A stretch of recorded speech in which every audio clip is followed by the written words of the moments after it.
Hello, everyone, and welcome to tonight's session of the Berkeley Forum.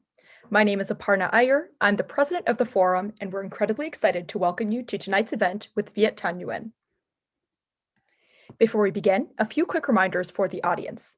We encourage you to fill out the attendance form at tinyurl.com/newenattendance, and to submit questions for our moderator of the night to read aloud at tinyurl.com/newenquestions. Additionally, the forum would like to acknowledge that our events and UC Berkeley's campus sit on the territory of the Ohlone people.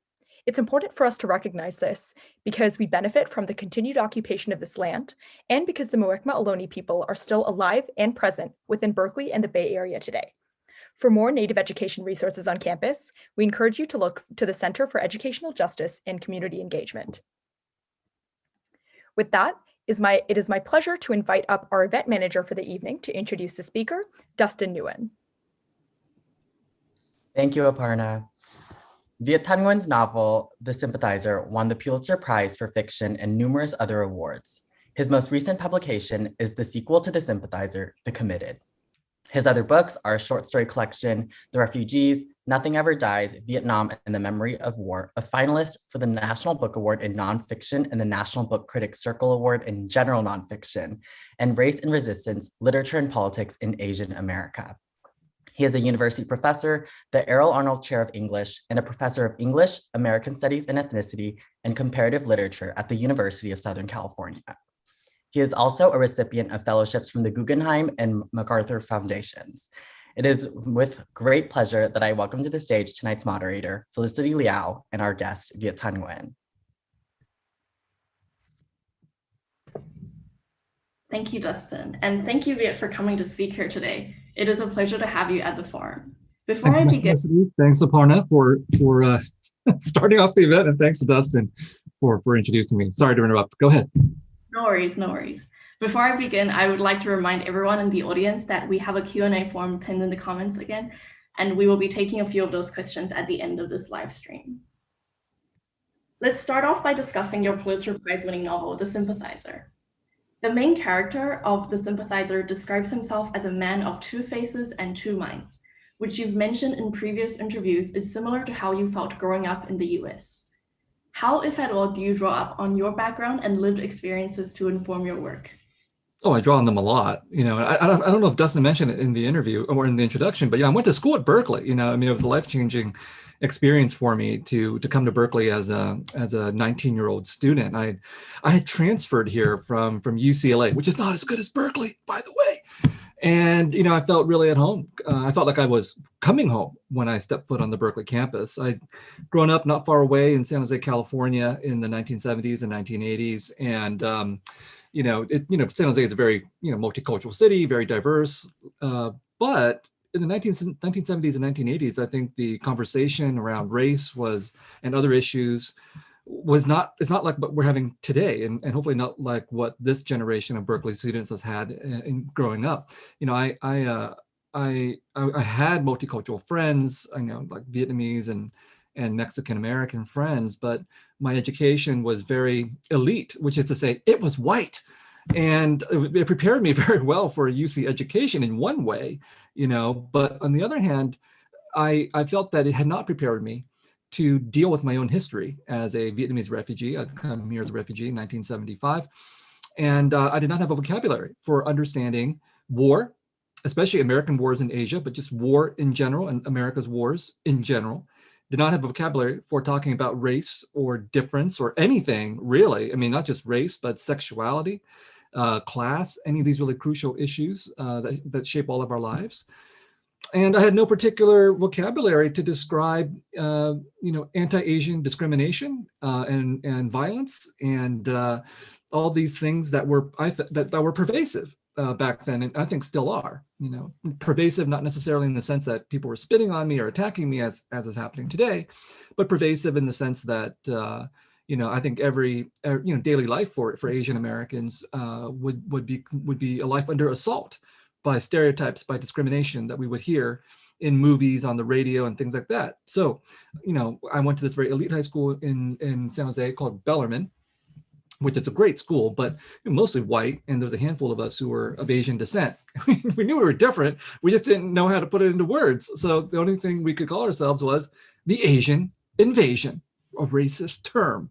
So coming to Berkeley and taking Asian American Studies classes and becoming a member of the Asian American Political Alliance was completely transformative and allowed me to think that I could become a writer. Like I wanted to be a writer, but my parents were Vietnamese refugee shopkeepers working tremendous hours. And I was an English major, and there was no way I could go home to them. You know, they were already really permissive enough, not making a stink over me being an English major, because I basically lied and I said, oh, I'm going to become a lawyer.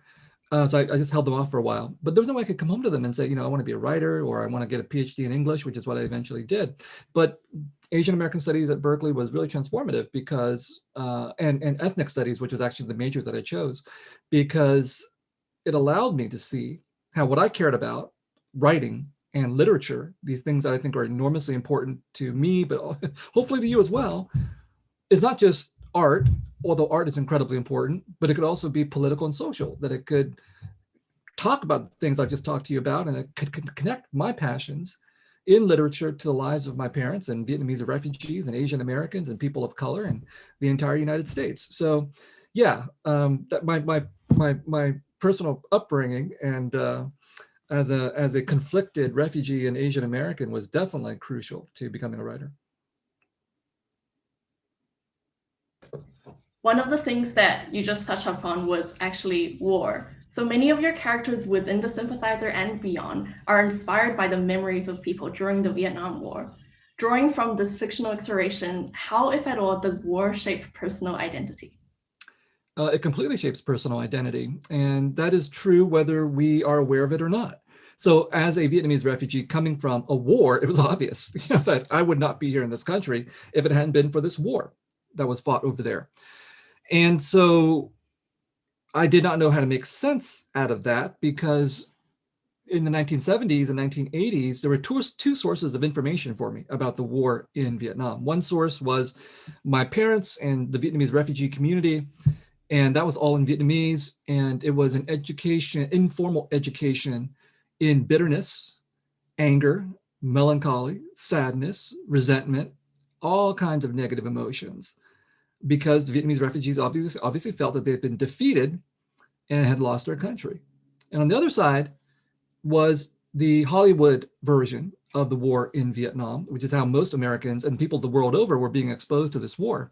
And that was a rendition of the war in Vietnam that made it into an American war about American suffering, about an American tragedy, and rendered the Vietnamese Civil War as a civil war within the American soul. And so as someone growing up feeling himself to be Vietnamese and American, these two versions of the war were deeply in conflict with each other. And I didn't know how to make sense out of those things. So it had a tremendous impact on my personal identity. But I'll say another thing, which is that all of us in the United States, whether we know it or not, have our personal identities shaped by war.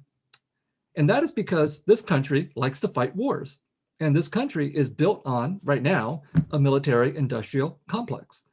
We, for your generation, I assume, have been born around 2000, which means that for pretty much your entire life, and certainly your entire conscious life, all you have known is the United States at war. And yet it feels like we're not at war in some ways, because war has been so contained in the American imagination. You know, so a very small percentage of Americans fight it, and we keep our casualties low, so that for us, having, you know, a handful of Americans die freaks us out, when the reality of the rest of the world is that Americans are killing handfuls of people all the time.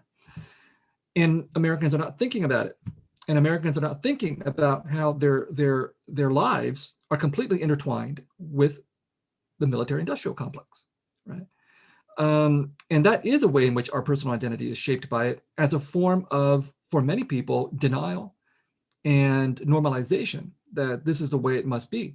And it's not the way it must be to live in a society that's totally geared for war, but that's how many Americans have been shaped ideologically by living within this war machine. Thank you for sharing. That is really important. Just over a month ago, you actually continued this exploration of war in the series of The Sympathizer in the new novel released called The Committed. And what events, if any, inspired you to continue the story of our protagonist in this book? Well, I am a writer, so that means I have to keep writing. I had to do something. And at the end of The Sympathizer, which was intended to be a standalone work about the war in Vietnam, I felt that I was not done with the narrator of The Sympathizer. The reason why I was not done is because the Sympathizer as a novel is about the Vietnam War, and it's about a spy in the South Vietnamese army, communist spy, who eventually becomes disillusioned with the communist revolution. And in the United States, this is a very common narrative. It's an entire genre of a small genre of stories about communists who are disillusioned with communism. And of course, Americans love that genre because implicitly it says, communism is bad, but the opposite is great. And the opposite obviously is capitalism and Western style democracy.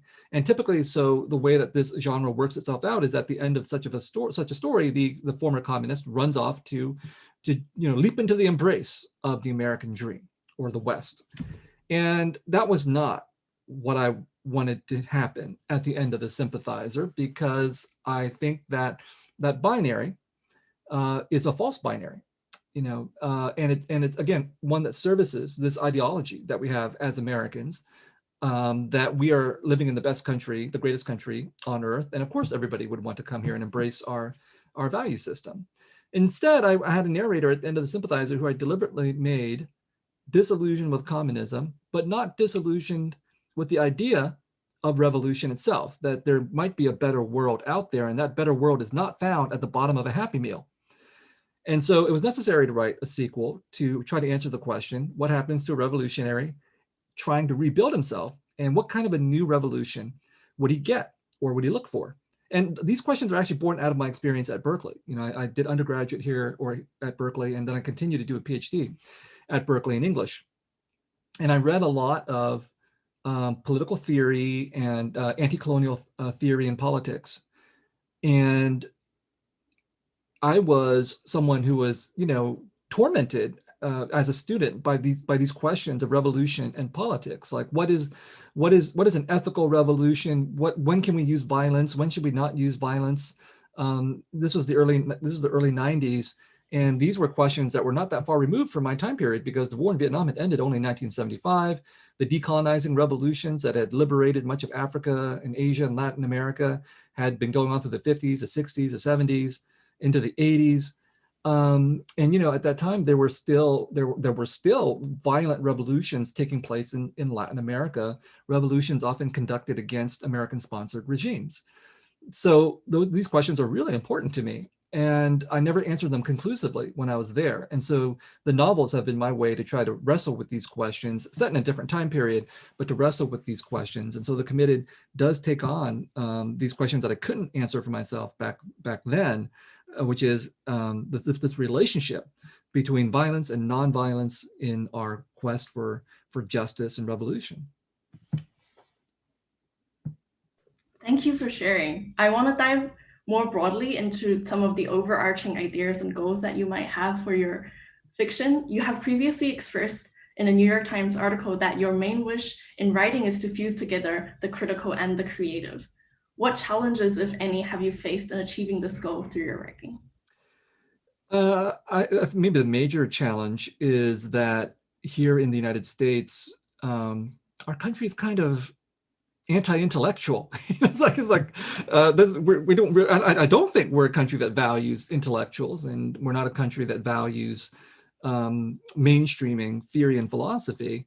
Maybe in my fantastic imagination, there are certain countries out there where we have, the values of literature and philosophy and so on are held in higher esteem, but that's not the case in the United States. And what's sad about that is that it's not even the case in the world of literature in the United States. Like, I don't think that mainstream American fiction, for example, is very intellectual and is not very interested in being critical. For the most part, mainstream American literature, American fiction, what you see being touted in book clubs and book bestseller lists and things like that, they embody a particular aesthetic of show, don't tell, which is to say, we don't want to interject politics, we don't want to interject theory, we don't want to interject philosophy. We just want to tell a good story, which I like, but this is an ideological system too, to want to tell just a good story, just to show things happening and not tell people what's happening. And I think that there's room for a philosophy or an aesthetics of show and tell. Like I like showing things and having plots that get readers involved, but I also like, telling readers, what I think as well. And that's where the critical part of the creative comes in. And so the challenging part of doing all that is that no one, very few people who are teachers of creative writing know how to teach that kind of thing, because the entire industry, the literary industry in this country, from the writing classroom in colleges all the way up to publication and book reviews, is not geared to tell people how to talk about history, politics, philosophy, or theory and literature. It's geared to teach people how to tell a good story. Now, both of these things are equally important in my view, but I had to teach myself how to be critical while doing creative work, stemming from my experiences in the Berkeley classrooms, where I was reading literature that I felt was doing both critical and creative work, especially the writings of writers of color, of feminists, of decolonizing writers, and yet the teaching apparatus was far behind in terms of trying to tell me how to do that. And so I had to, teach myself. It's been a long, difficult, and still ongoing effort. Now, moving beyond your own creative process, in 2018, you edited The Displaced Refugee Writers on Refugee Lives, which was a collection of short essays featuring prominent writers who reflect on their refugee experiences. How did you approach the process of choosing which narratives to include? So that was actually not my idea. That was the idea of Jameson Stoltz, the editor at Abrams Books. And he just, came to me. This was during the, right at the moment of the so-called Muslim ban. And he had started, Jameson had just realized at this moment that his wife was actually a refugee. And I think that experience is not that uncommon, because as I've said before, refugees who come to the United States know very soon that they should not call themselves refugees, because they understand implicitly and explicitly that this country, at its best, is a country of immigrants, or sees itself as a country of immigrants. This is also problematic in its own way when we talk about what that means in relation to settler colonialism and indigenous peoples, and what it means for Asian Americans, for example, who come as immigrants to claim an America, which also means claiming settler colonization. But I'll bracket that for the moment. If we accept that this narrative of immigration is crucial to the United States, what refugees understand is that it's better to call themselves immigrants than to call themselves refugees. Because if you call yourself a refugee at a cocktail party, it's like no one knows what to say to you, because most Americans can't relate. You say you're an immigrant, and Americans will say, hey, welcome to our country, and tell us about where you're from. So I think it was not unusual for Jameson not to think of his wife as a refugee until this very critical political moment when refugees started to become targets for the previous administration. So Jameson said, let's do an anthology of refugee writers to draw attention to this moment. And we decided to focus on writers versus just refugees in general, because if it was just refugees in general, there'd be no end to the number of people we could go to. But we wanted to focus on refugee writers because writers can tell their own stories, and we wouldn't have to edit them as much, and we weren't really interested in oral histories or interviews. And I think also because the refugee writer is in a very interesting position, because for the most part, when you're a refugee, you're not a writer. You're just trying to survive the really difficult and horrifying refugee experience. And for many refugees, the refugee experience involves being stateless, living in camps or prisons, not really having the time to write. Occasionally there will be exceptions to this, but so for a refugee to then become a writer, signals probably that their refugee experience is over. So to be a refugee writer is almost a contradiction in terms, because once you have the time to be a writer and the luxury to be a writer, you've probably escaped the conditions of being a refugee, which are so often the conditions of being someone who is cast out from citizenship and homes and all the privileges that come with that. And so, that was part of the ambivalence and the contradiction that I wanted to see in this book called The Displaced Refugee Writers on refugee lives, that these writers would be reflecting on things that had happened to them, I think in every case, quite a while ago, but with the understanding that we were also implicitly talking about what was happening today, because in these accounts, I think like from writers from 19 different countries or 19 writers from 17 different countries, what we see is that there's a lot of similarity. And then there's a lot of historical differences as well, but there's a lot of similarity in terms of the experiences of violence, fear, displacement, courage, the courage required to flee and to come to a new country, all these things which contemporary refugees are also undergoing as well. I'm glad we were able to hear that from you. Now, across all of these works that you have contributed to, some have recognized you as the first to highlight the Vietnamese perspective, but you have acknowledged many of the works from Vietnamese Americans before you. How, if at all, did the previous writers impact your writing and its success? Oh, tremendously. You know, when I came to Berkeley, I was very curious about where I came from and who I was, and you know, I wanted to establish my identity and my vocabulary for myself, and to establish a lineage.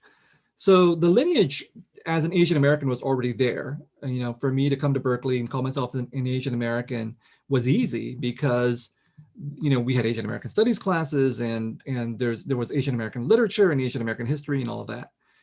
To call myself Vietnamese American and to think about whether there was a Vietnamese American literature was much harder because there wasn't that much. So I had to go and find it for myself. And at the time, in the early 1990s, there was really only a handful of books written by Vietnamese refugees. And so I read them all. You know, there was a handful of books. Some of them were novels, some of them were memoirs and autobiographies, and some were oral histories. And I decided that there was obviously a need for more stories by Vietnamese refugees and Vietnamese Americans. And so I decided to, you know, well, that was one of the reasons why I wanted to become a writer. And I started writing a short story collection. I thought it would be easy because their short stories are short. Well, and it took me 20 years to finish that book, and it's The Refugees. And, you know, at the beginning of writing The Refugees, I thought, well, this is my attempt to speak on behalf of the Vietnamese American community and to speak to Vietnamese American readers, given this huge absence of our stories. By the time I finished, I mean, literally, there must have been at least a dozen and probably more books by Vietnamese American writers, short stories, novels, memoirs, and so on. So by the time I finished, I was already out of date. You know, there's been all these other writers who had come in to speak on the kinds of issues that I was concerned about. And that's great, you know, because we shouldn't have one writer speaking about anything. We should have many. And part of that belief on my part manifested itself when I was involved at Berkeley in being involved with Vietnamese American activities. And so one of the activities that I was involved in was the creation of this group called Ink and Blood, or in Vietnamese, Muk và Mao, a very melodramatic term. And it was I think possibly one of the earliest attempts by Vietnamese Americans to gather and to create a space for Vietnamese American artists and writers. So it was composed of students and also, you know, other writers from the Bay Area community, other artists from the Bay Area community. And we were active for several years, you know, staging readings and plays and things like this all over the Bay Area. And it was great. And then, you know, everybody moved off to do their own things. And then maybe about 10 years ago, some of us regrouped and we renamed the group Diasporic Vietnamese Artists Network. You can find it easily enough online. And the mission continues, which is this belief that, you know, we should not be just looking out for ourselves as writers, as artists and so on, but we should be building a community that would nurture other writers and artists, give them opportunities, create spaces and events and all that. That's exactly what we do. You can go to the website and check it out. That also includes a blog that I started, diacritics.org, which publishes new writers and established writers and talks about the Vietnamese diasporic arts, and an online show that I host called Accented Dialogues in Diaspora, featuring not just Vietnamese diasporic writers and artists, but also Southeast Asian writers and artists in general. So that mission of building a community and fostering new voices and opening doors for people, I think is crucial. It's a part of the Asian American and ethnic studies ethos, and certainly a part of what I believe in. Across your career, you have committed to spotlighting the Vietnamese perspective, as you have mentioned. But what type of reception did you expect to hear from other readers of other cultures? Well, I think of myself as a Vietnamese American writer, as an Asian American writer, as a writer, hopefully as an international writer. All these labels are okay with me as long as we use all of them. As this annoys me when people only call me a Vietnamese American writer. And so in all these functions, I think I'm aware that there's different audiences for my work. And I think of the way that I read other writers. When I was growing up, I didn't have obviously Vietnamese Americans to read. I didn't know of Asian American authors. So I was always a reader of books that had stories that didn't feature people like me. And there was nothing wrong with that, because I thought that, the power of literature is that it is not necessarily about our individual identities. It's about capturing us with the power of story and art to feel and to imagine what other people are going through, of whatever background. And so the only problem with that, of course, is that it's nice if sometimes those stories feature people like us, right? So that I didn't have that, but I was perfectly comfortable looking at or imagining myself in these other stories from all over the world and from all kinds of different populations in the United States. So I hope that when people see my work who are not Vietnamese American or Asian American, that they have the same reaction. That, it shouldn't be the case that they would pick up my books or whatever and think, how strange, how exotic to be reading a work by a Vietnamese person or a Vietnamese American. I know there are readers who do that, but I hope that they don't do that, because I don't do that. When I read books by white people, I don't sit around thinking, hey, it's so strange and exotic to read books by white people.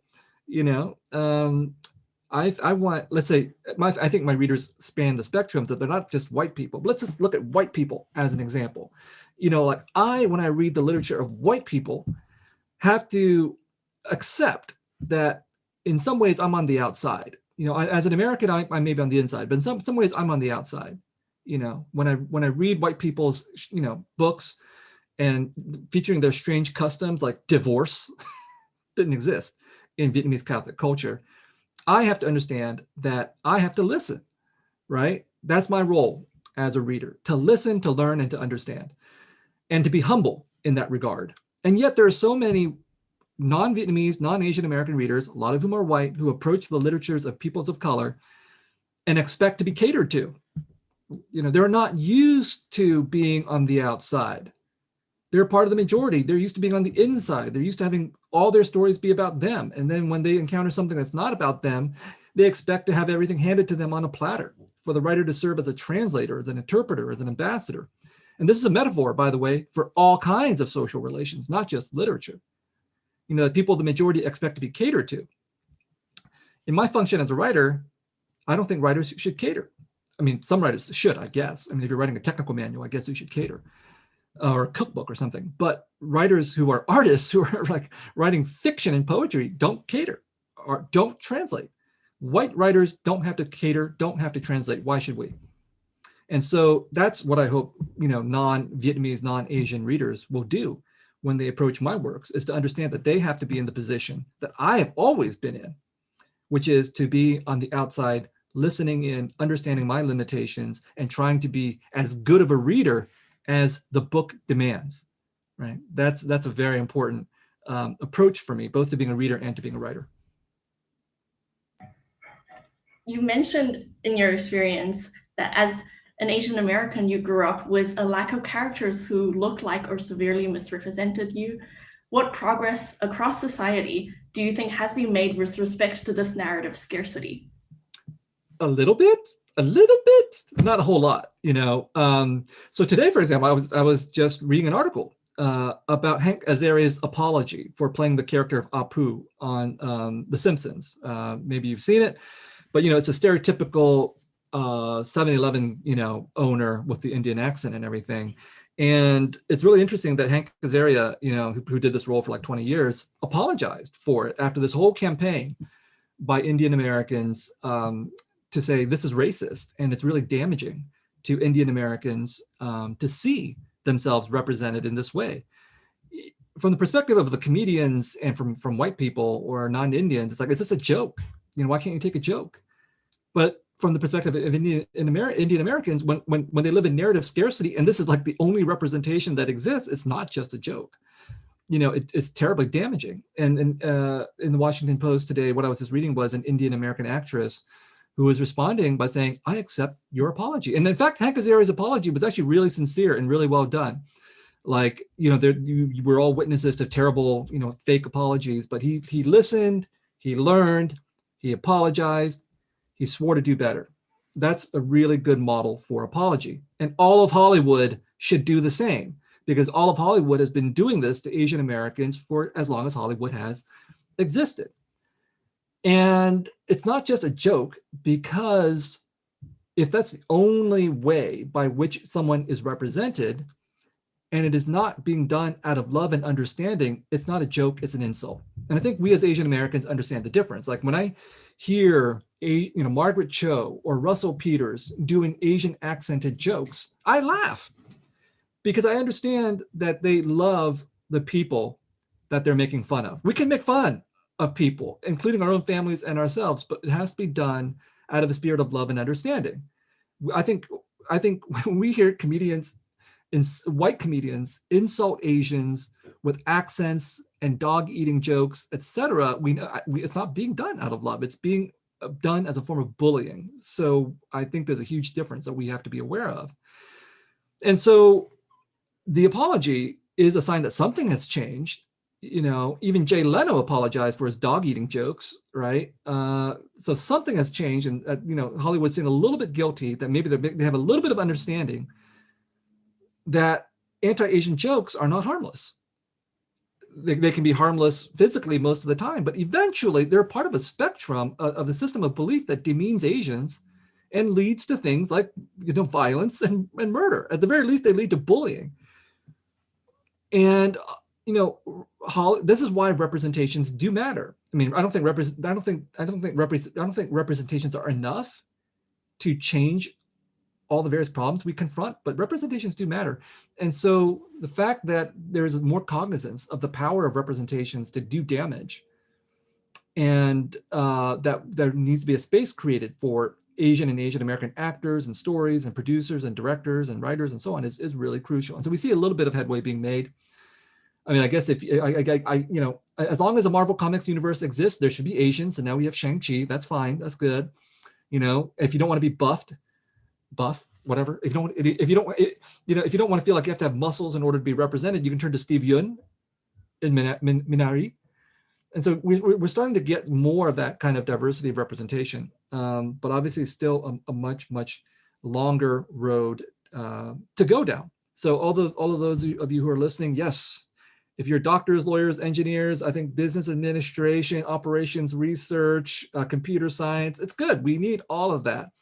But we also need our storytellers, our artists, our narrators, our activists, our poets. We need all those people, because honestly, we're not going to be able to fight anti-Asian hate with business administration and computer science. We need that, but we fight anti-Asian hate with activism, with stories, with changing the world that we live in. Thank you for sharing. Actually, earlier in this session today, you talked about your high school experience and you and your group of friends calling yourselves the Asian Invasion. In one of your articles, you reflected on this experience and had described that you guys had absorbed and internalized the racism of American society back then through your mostly white high school experience. How, if at all, does that experience of internalized racism continue to manifest today, in your opinion?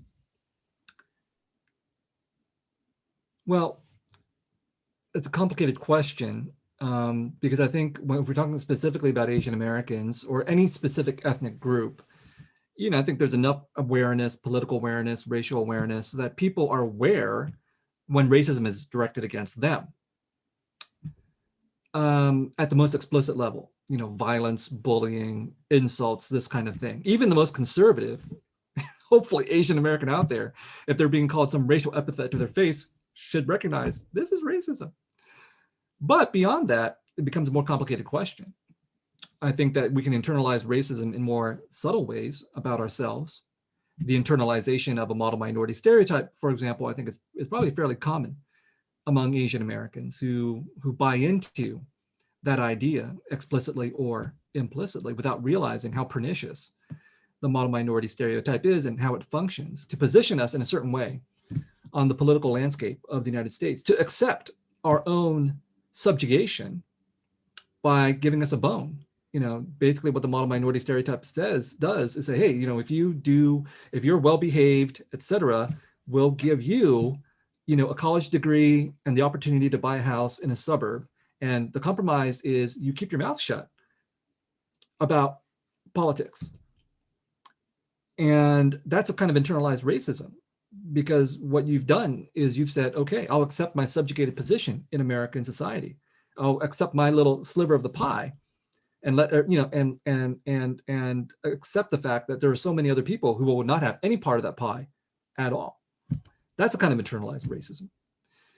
I myself, one of the reasons why I wrote this, the Committed and said it in France, is that I wanted to take on the question of internalized colonization. Like The Committed is an explicitly anti-colonial novel, but it also brings up the fact that for a lot of Vietnamese people, we have been mentally colonized by the French, and that's bad.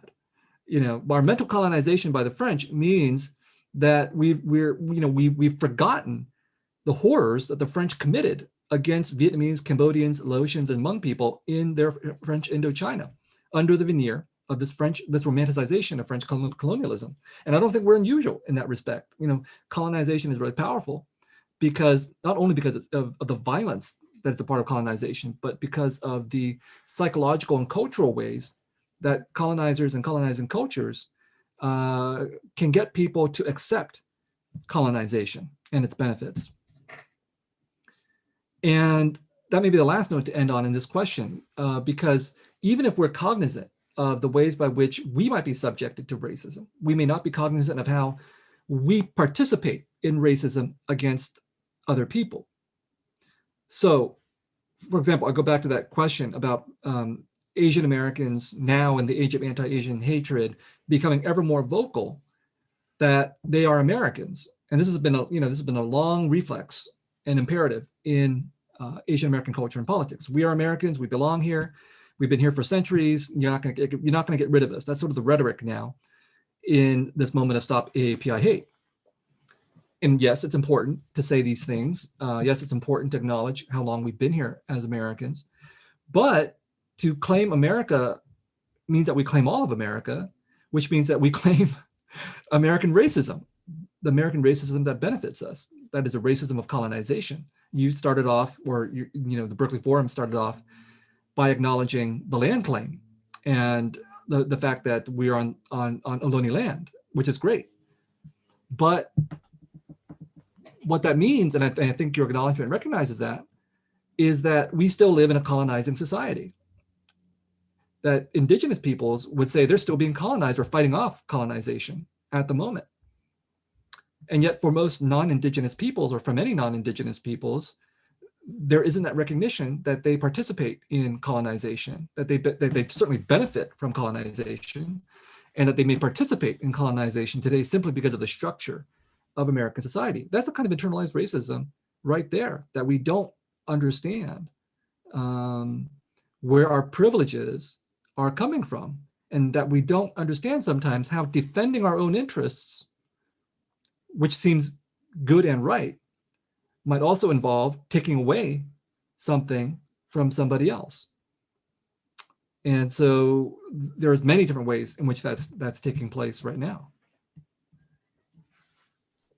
Thank you so much for your answer. Now, for the sake of time, that was my last question, and I will now move on to all the audience questions that we have. So first one is from Angela. How has being a writer affected the way that you read? It's I think made me appreciate more the task, the challenges that writers have. When I was only a reader, I was only concerned about the effect that a book or a poem was having on me, and didn't appreciate necessarily some of the hard choices that writers have to make. So I have to give a concrete example. At the end of the Sympathizer, there's a really horrifying moment at the end of the Sympathizer. And, some readers are really upset by that horrifying moment. They ask, is it necessary to have that horrifying moment? If you have to have that horrifying moment, did it have to be that horrifying moment? Could it have been some other horrifying moment? And I understand where they're coming from because I felt it myself. I've read books where I was like, I can't believe the writer did that. Why am I being subjected to that? And I stand behind that horrifying moment in the Sympathizer because I feel that it's necessary that these things happened in the course of war and colonization, and that this is actually the appropriate atrocity to use at that time. And that I knew that in doing that, I would make readers uncomfortable and some readers very upset, but I did it anyway. Because sometimes I think that, the task of literature is to make us uncomfortable and not explain to us why. I think it's really crucial. The explanation, if it was in the novel, might make readers feel better if there was a moment where somehow the narrator of the novel was able to explain why this was happening. But that's not how life works. And that's not how art necessarily should work all the time. That sometimes art is there to provoke us and anger us, unsettle us, make us ask questions, and make us pursue the answers on our own. So as a writer, I'm committed to that. And as a writer, I also have to accept that some readers are not going to want to answer the question or will come to a different answer. And that's just part of the risk of writing. The next question is from Jane. What text inspired you to pursue literature, and how viable is it as a career for someone considering it now, and where should they start? Wow. The text that inspired me as a writer, I majored in English and in ethnic studies at Berkeley, and I'm inspired by all kinds of literature. I'm inspired by Tolstoy's War and Peace, which I read at Berkeley. I'm inspired by Moby Dick, which I read at Berkeley. I'm inspired by Faulkner, which I read at Berkeley. So white guys are inspiring, but I was also inspired by, the literatures of Asian Americans and African Americans in particular when I was here. So I took a class with Maxine Hong Kingston. Hopefully you're still reading Maxine Hong Kingston. But Woman Warrior, Chinamen were important books. Bone by Fei Mian-ing. This is like in the early 90s. And these are the books that let me think, Asian American literature actually exists out there. Joy Kagawa, Obasan, David Henry Wong, M. Butterfly, Jessica Hagedorn, Dog Eaters. On the African American side, Toni Morrison's Beloved, Ralph Ellison's Invisible Man, Richard Wright's Native Son. The list goes on and on. In terms of writing as a career, not a good career choice, honestly, I got to say. And so I can't pretend that it is a good career choice because my career choice was to become a professor. That was my day job. That is my day job. Because I thought being a writer is just really risky. I'm not the kind of person ready to be poor and to go starve somewhere while I'm struggling to write a book. So I chose the more pragmatic path of having two jobs: day job being a professor, night job, weekend job being a writer. Not everybody wants to do that, but that was a safe way of doing it. But it was also a very protracted way of doing it because it took a long time. Nowadays, of course, you can take the path that I didn't take, which was to go into the literary industry, get a master's in fine arts and creative writing, for example, and try to get a job as a teacher of creative writing, professor of creative writing, or to work in publishing or something like that. But to be a writer in and of itself, that's hard, simply because the financial compensation is so low. Most books don't sell very many copies, and trying to support yourself, much less a family, on writing is difficult. So it's like every other field of the arts, it's like this country doesn't support the arts very well. And we're forced to, as writers, turn to other means to make a living that don't actually involve the act of writing itself. So I'm sorry I'm being so discouraging. After I just said we need more writers and artists, I was like, well, it's really hard to make a living as a writer, but that's just sort of the reality of things. And I would never discourage anyone from becoming a writer, never discourage anyone from taking risks. But I'm just trying to emphasize that if you're a more cautious person, that there are ways of being cautious and becoming a writer too, as in my case. So it's not all or nothing. It's not like, you have to like throw everything away to become a writer. You can try to take a more measured path. In fact, what interesting thing happened recently. Somebody reached out to me, and it was one of my former students from Berkeley. And when I say former student, I was a TA at Berkeley. I mean, I started TAing when I was 21 years old. Okay, so this person who reached out to me was from one of my early classes, which means he's almost as old as I am. But he became a doctor, Asian American doctor, and he also became a writer. And I connected him with my agent, and now he has he has a book that they're shopping. He has a TV deal. So it's possible to do these kinds of things without living in poverty and desperation, if you wanted to choose the more safe path. Now we have time for 2 more questions. The first one is going to be from Pam. I resonated with your discussion of your parents not understanding you studying literature. I'm still having a hard time convincing my immigrant parents that what I do has value. Has your parents' attitude towards the humanities changed as you attained success? And if so, do you have suggestions about how humanities students can talk to our Asian parents about our work? That is the hardest question, or variations thereof. Like my parents don't support what I do in terms of becoming a writer, artist, anything like that. There's no real easy answer to that, because again, like I guess I was lucky. My parents were somewhat liberal in allowing me to pursue a PhD in English, because it was a doctorate that was sort of close to being the medical doctor that my brother became. So that is the humanities, but it was a safer version of the humanities with a job and everything like that.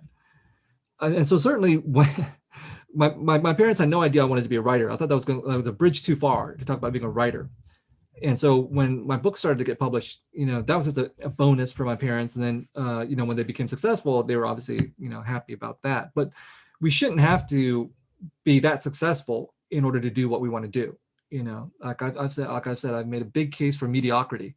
Like there's a lot of mediocre doctors out there, right? It can't be that all doctors are good doctors or anything like that, but we allow for mediocre doctors, mediocre engineers, mediocre whatever. But somehow if we go into the arts, we have to be exceptional. And I think the arts is just like everything else. We're allowed to be human beings and to not be that great at them as well. So anyway, that being said, I don't have an easy answer for you. I think that if the parents are hardcore resistant and they're paying your bills, it becomes really, really difficult.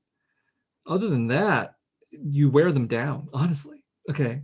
I lied to my parents as well. Like I didn't tell them that I was writing fiction. I lied to my parents all the time because I thought, well, why upset them? They've sacrificed so much for me. As long as I can keep up the veneer of the good son and do certain things and make them happy, then I can do whatever I want on the side. So I'm a strong advocate for lying when necessary to keep the peace, to pursue your own ambitions as long as you can try to sort of make things happy with your parents. But if you can't, then wear them down over time.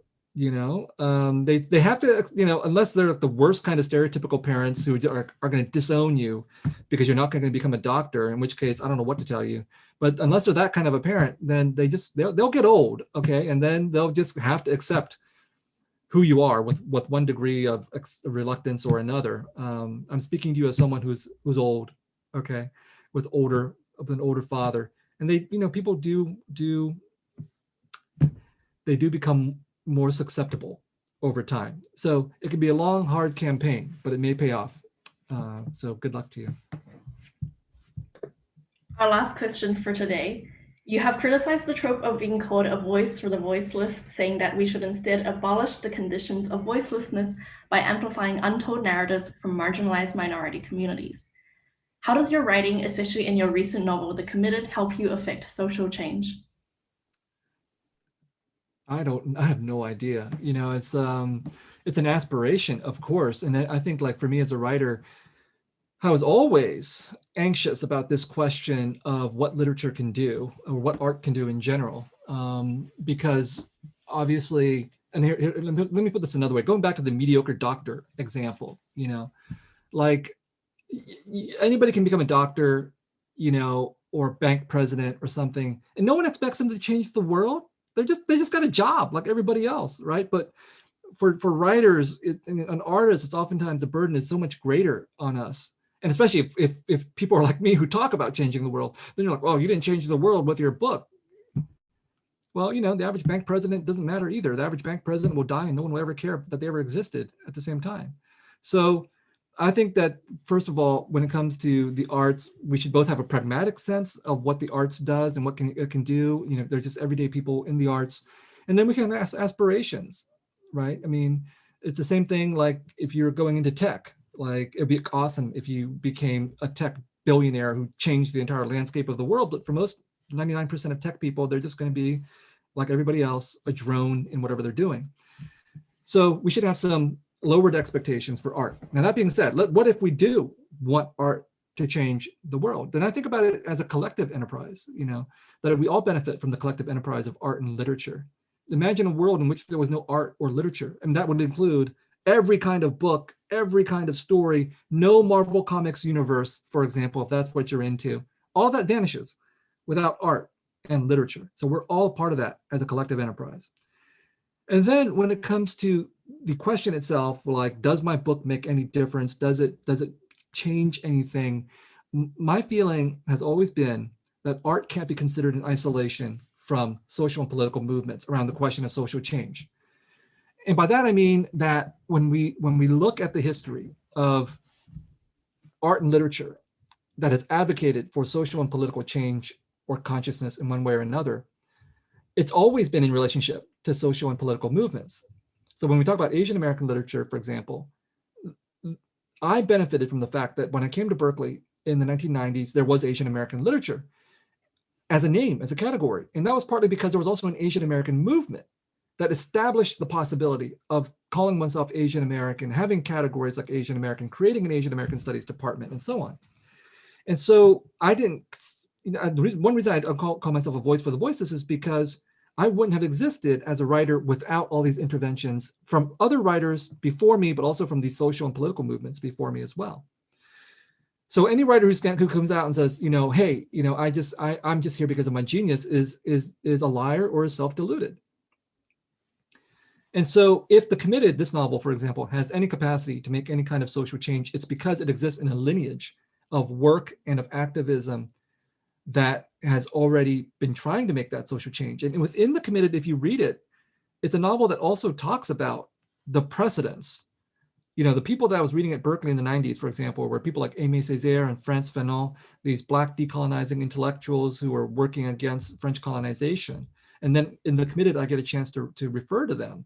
And this is part of the lineage of activism and change and literature that I'm talking about, that I don't think of The Committed as a novel that can accomplish anything on its own. I think of it as part of a larger, you know, collective effort in which many people were involved over time in literature and in politics and in criticism to try to move our society to another level of consciousness and awareness of the politics that have shaped us. And so that's what I hope that the novel can accomplish.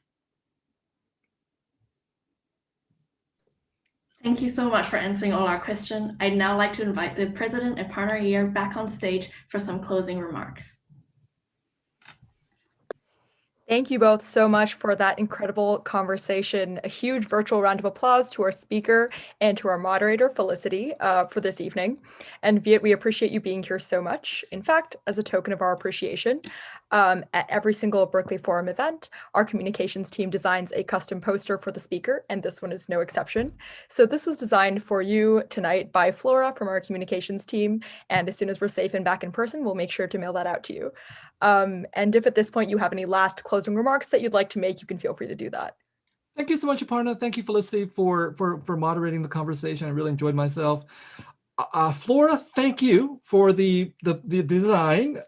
Speaking about art that needs to speak for itself, this does speak for itself. I'll have to think about why my face is not here in the in the design. I love it though. Thank you so much. Thanks to all of you in the audience for putting up with me for the past hour. It's always a joy to come back to Berkeley, even if only virtually. And I hope that those of you who are Berkeley students, that your experience at Berkeley has been as great as mine was. So glad. Thank you so much again. And now I'd like to really quickly recognize the people who worked on this event. Really hard to put it all together and make sure that it went through smoothly, so shout out to them. And next, for our audience, we do have more Berkeley Forum events coming up this semester. On the 26th of April, we'll be hosting Sheikh Rahman, and we will be hosting a panel on the future of cities on the 28th of April, so make sure to look out for those. If you'd like to keep up with what the forum is doing, we encourage you to like us on Facebook or visit our website at forum.berkeley.edu. Thank you all so much for coming. We encourage you to fill out our feedback form at tinyurl.com/forumfeedbackspring21, where you can suggest speakers or any improvements to our events. We'd love to hear from you. And lastly, if you are willing and able in any capacity, we would love it if you could help support us. Our Venmo is linked here, and any amount goes towards putting on more events. Once again, thank you all so much for spending your evening at the Berkeley Forum, and we hope to see you at another event soon.